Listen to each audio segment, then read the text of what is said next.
Hey Irene, is now a good time? I just wanted to say that I'm really sorry that I had to take off early so suddenly. Was the rest of the meeting okay? Did everything go well? Oh, hey there, Sally. Yeah, I think the rest of the meeting went fine. If you're really curious, though, the notes are up on the shared drive. You might want to give this a quick look over earlier when you get to the office tomorrow. You really are the best, you know that. I really am so grateful for you taking that over for me. I mean, you basically did my work for me. Well, I get that life can be hectic and that sometimes you need to call on others for help. But anyways, I heard that you weren't feeling well. Is everything okay? Right, well, that was the excuse that I gave. I did tell people that I wasn't feeling good so I could leave. So then you're saying that you're not really sick at all? I'm sorry, why did you leave work then? Well, that's because I wanted to leave work early, of course. Wait, what? So you just lied to get out of work today? Are you kidding me? I know, it's bad, but I just had something important that I had to get done today. I didn't have any choice. I had to go. But I knew that having to explain all that to our boss was going to take forever, so I just pretended that I wasn't feeling all that great. I see. Well, did you take care of the business that you had to leave to attend to? Yes, I did. I actually just finished right now, so I'm all done. Well, that's good at least. Okay then, I guess I'll just see you at work tomorrow then. Oh wait, that's not all I had to say to you. I actually have something that I just have to tell you. You have something you have to tell me? Well, what is it? I have to tell you about what it was that I had to leave work to take care of. The truth is that I went to the city courthouse. Well, that makes sense, I guess. The best time to go get stuff done there is probably during the weekend while everyone's at work. That's right. And the thing is that the reason I had to go was because I had to sign papers to officiate my wedding. I wanted to get it all done so that they could be processed by tonight. I just couldn't wait any longer, and I really wanted to do this right now. Hold on a second. You were at the courthouse to sign wedding papers? Is that right? Exactly. The reason why I had to leave work early was so that I could get married. Oh my gosh, I had no idea that you were even engaged. This is amazing news. Congratulations. Is that what you wanted to tell me, that you had gotten married? Yeah, that's what I wanted to tell you. After all, I know that I've come to you with a lot of problems and things that I want to discuss, so I just wanted you to know this. I see. So I take it that you must have married that man that you're always talking to me about then, right? Yeah, he finally decided to propose to me, and I just couldn't wait. So I wanted to go to the courthouse and do our civil ceremony right away. Not only that, but it's also my man's birthday, so it was the perfect day to do this. Hold on a second. So you got married today, which is also your husband's birthday? Are you surprised? I knew that you would be. After all, your husband's birthday is today as well, right? Wow, you sure do have a head for some dates. I didn't even know that you knew anything about my husband. Well, it's not hard to know all that when my husband and your husband are the same person. Wait, what? I don't get it. What do you mean by that? You still haven't figured it out yet, have you? I'm telling you that the man I was always going to ask you advice about, the man who I am now married to, is none other than your husband. Wait, I'm still not following here. Seriously, what are you talking about? Let me put this simply for you. Your husband and I were having an affair behind your back. It's pretty funny when you think about it. But whenever I've talked about my boyfriend, the nights we've spent together, the trips we've gone on, everything was always about things I was doing with and to your husband.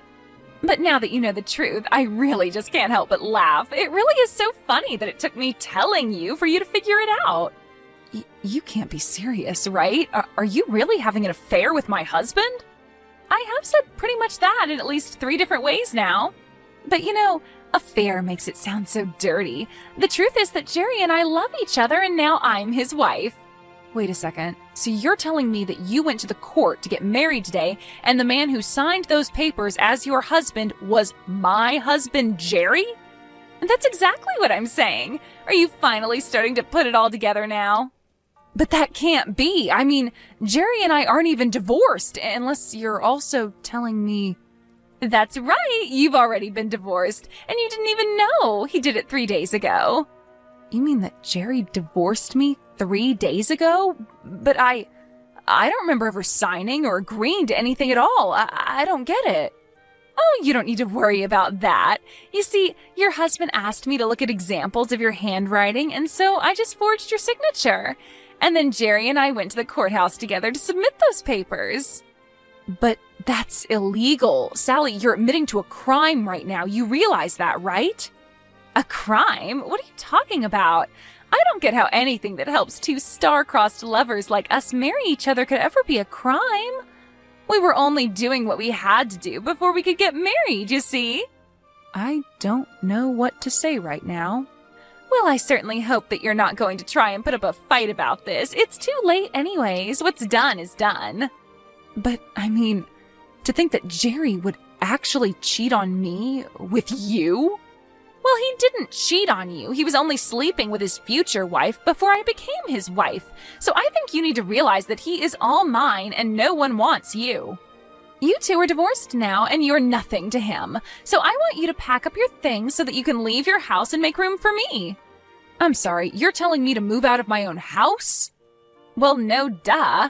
I know that you and Jerry live together in that huge place, right? That house has got to be at least $1 million. I told Jerry that I want to live there with him. I've already started packing my bags. The only thing that's left is for you to move out. And once I move in, I'm finally going to quit my job and become a housewife. Is that really your plan? You're going to quit just like that? Have you even told anyone from the office that's what you're doing? I was actually going to tell the people who needed to know after I finished talking with you. But I just needed to make sure that you knew this had all already happened and that there would be no point in fighting it. So after work, why don't you just go home, pack up your things, and get out of my husband's life?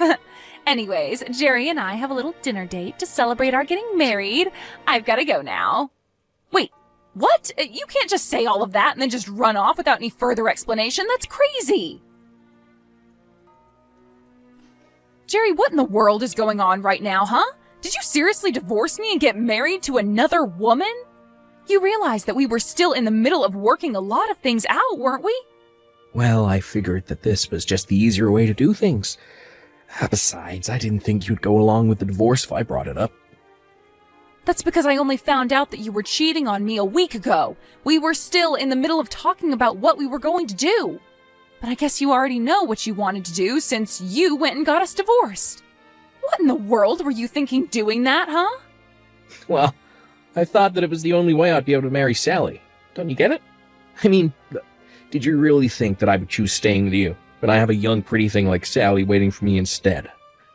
Why would I do that to myself? I tried explaining that I wanted to end things, but you just weren't having it. You really have some nerve, do you know that? Well, you can only blame yourself. I told you about how I wanted to marry a woman who was a housewife. You were the one who said that you wanted to keep working and you didn't want to be cooped up in the house. And just how do you think we're supposed to pay off our mortgage with a single income? Don't you realize that we can't afford me to quit my job and stay at home? I mean, you certainly don't make enough to keep up with all the payments on different things that we have to make. Why would you just go and do this? Oh, don't worry about the mortgage. I already paid it all off. That was around the time when I asked you if you wanted to quit your job and become a housewife instead. You really think that that was the only reason we had to worry about money? I know how much of a big spender you are. There's just no way we could ever afford me to quit my job. See, there you go again. Not listening to me. I'm telling you that you can quit your job and let me take care of you. And you're just shooting me down right away without even thinking about it. So like I said, you really have no one to blame but yourself for this one. How can I feel that you really love me? Well, this is the way that you're acting. What does any of this have to do with how I love you? Well, if you really love me, then you just do whatever I said when I said it, right? You can't be serious about that, right? Please tell me that that's supposed to be some kind of bad joke. Yeah, you're just proving my point, you know. Anyways, it doesn't matter now, because we're divorced. And I have a new wife as of today, so I'm afraid that you can't stay at the house any longer. I want you to pack up your bags and leave, Irene. Are you kidding me? You know that you can't just kick me out, right? Well, I told you last week that I wanted to get a divorce. I told you I wanted to marry someone else. I know exactly what you were doing. I know that you wanted to divorce me just so that you could marry this other woman. But we still had so much to talk about. We weren't through discussing alimony, lawsuits for the affair, how to split our assets, all of that stuff. You already know who it is that I'm married to now, right? That wasn't even on the list of things that I wanted to talk with you about. Well, the point is that I put up the money for this house and I want to live with the person I love. I just don't need you anymore. So you're telling me that you really love Sally? So much so that you're willing to just kick me to the curb like this? That's how badly you want to be living together with Sally? Yeah, does the factor of force not tell you all that you need to know? Don't talk to me like we're married anymore. Well, fine then. I guess since you both want this so bad, there's really no point in arguing anymore. It's more than just a want for this. It's a need. Our hearts are tied to one another, and that's why we can't live without each other. We're soulmates. Don't you get that? We're always going to end up together because that's what the universe wants for us. We're only following the universe's plans for us by getting rid of anything in our lives that might keep us apart. And that includes you. Now that I've met Sally, I know that there's nothing else I need. And with that, I say goodbye. Wait, what? You're just going to quit talking to me just like that? We still have things that we need to discuss, Jerry. Hey, answer me right now. I'm serious. Hey there, Irene. I just wanted to say good work yesterday. I called the office yesterday and I found out that you also ended up taking some time off, didn't you? Don't tell me that you had to use some of your paid time off to pack up all your things just for me. You have got some nerve coming back to talk to me after you told me what you were doing with my husband. Well, I really am sorry that things had to end up the way they are. I'm sure that you're going through a lot of difficult emotions right now, but that better not slow you down while you're moving out. You are clearing out a space for me at Jerry's house, right? Have my bags already arrived there? Your bags? What are you talking about? Have you already started sending your stuff over? Haven't you heard? I'm going to be moving into that house from today. Jerry and I want to start living together as soon as possible. So that's why you need to keep packing up your things. Don't keep me waiting too long. Wait a second. You mean that you were going to move into this house from today? Well, of course I was. Once you move out, there's really no need to wait any longer, is there? That's why I thought you'd be done by now. Didn't I tell you that that house was my dream house? I've always wanted to live in a huge place like that, and being there with Jerry is just going to make it perfect. I see. Well, you know, even though I'm fond of the house, I don't think that Jerry wants to give it up. But the house is worth so much more than when we first bought it, you know? Well, I'm just so excited to be living in my dream house with my dream man, tending to my garden while he's at work and then making sure dinner's ready before he gets home. It's going to be simply amazing. But first, you have to move out of there so that I can move in. Just keep an eye out for my luggage when it gets there and bring it into the house for me. I don't need you to do anything else for me after that. You really think that you can just boss me around like this? You must really think that I'm going to just get up and leave. I don't really know what you think, because I already know what's going to happen. You and Jerry are divorced. You shouldn't be living together. You need to just get your things and go. That way I can finally be with my soulmate for the rest of my life. Right. Well, the only problem there is that I own this house. Wait, what? What do you mean by that? Jerry told me about how he was the one paying for the house, so that means that it's his house, right? I don't know what else to say except that it's my name on the mortgage. But that can't be right. That's my dream house. You can't be the real owner. I'm not sure what you've heard about the house from Jerry, but the house has always belonged to me since we moved in there. You have to be lying to me. Jerry said that he was the one who paid the loan. Well, the loan is certainly paid off, but I was the one who paid it all. But that can't be right. It is. I paid for the house, the utilities, the insurance, everything. I can show you some of the bank statements I have that prove it all. Please tell me that this is some kind of bad joke or something. You know, if you don't believe me, then that's really on you, but I'm just trying to tell you the truth. I own the house. But Jerry told me that the house cost over $1 million, And if you paid for everything, then just where did you get that money from? Oh, come on, you don't really think that I could afford to have all that money lent to me with our salaries? I don't understand. How did you get all of that money in the first place then? How did you afford to get a loan large enough to cover all that? My dad took out the loan for me, if you must know. Oh, wait a second. You mean you asked your dad for help? That's right. My dad owns his own business, so he has quite a bit of capital and has access to those kinds of loans. So I asked my dad if he could co-sign my loan, and in the end, he ended up accepting liability for about 4/5, while I took on 1/5 of the total amount.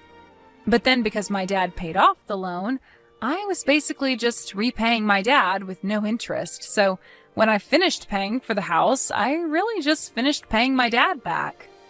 But then, doesn't that mean that the house would actually belong to your dad in that case? Well, my dad actually passed away last year, but before he did, he changed the name on the deed to me, and I inherited the land. But then, how did Jerry end up thinking that the house was his? You two started seeing each other about a year ago now, right? I think that Jerry was so obsessed with his little love affair that he didn't even bother to check about the process. He was always too busy lying about being busy with work to check that his name had been put on the deed as well. When my dad died, he told me to handle everything by myself, and so I did. So then, he didn't even make sure that his name was on the deed? That's right. So not only did I end up paying for the house, but I also have legally and properly inherited it. But then, if you're the real owner of the house, then that means that I won't be living there. No, it means neither you nor Jerry is going to be living here, since Jerry has no right to stay here now that we're divorced. So I suppose you two will just have to find somewhere else to live. But you can't do this to me. I already sent my bags over there. Right, well, when the delivery person comes, I'll just refuse to sign for the packages. Don't worry. But if you don't pick up all my things, then what's going to happen to them? Won't they get sent back to me or something? I don't know. Why don't you go call Jerry and ask him to figure it out for you? I have to go and call my lawyer to tell them that I'll be pressing charges for the affair you two were having. Although I guess since I imagine you've already canceled your lease and are all packed up, you probably don't have a place to live anymore. So I guess I should have my lawyer send his letter to your parents? You want to send the letter saying that you're suing me to my parents? Why on earth would you do that? Well, don't you think they should know about the crimes you committed? And I'm not just talking about the cheating, you also impersonated me by forging my signature. Oh, come on, you're not really upset about that, are you? I told Jerry that I would divorce him when we worked out all the details of how it would happen. Instead, you and him snuck around and ended our marriage out of convenience for yourselves. And if you think that I'm going to take that kind of identity theft lightly, then you're dead wrong. Anyways, I'll go ahead and tell my lawyer to forward those letters to your parents' house. After that, the delivery person with Sally's bag showed up. I followed through on what I said and refused to sign for them. I heard that Sally and Jerry had to spend 2 hours trying to collect their bags from the mailroom. I heard that Sally did end up moving back in with her parents, but when they found out what she had done and the trouble she was in, they kicked her out before a week had even passed. Now, Sally and Jerry lived together in a cramped apartment. They couldn't afford anything more since their jobs found out about what happened. They were both severely demoted. The day Jerry moved out of my house, I took some of my dad's favorite snacks and went to go visit his grave, where I told him all about what happened to me. Thank you for watching till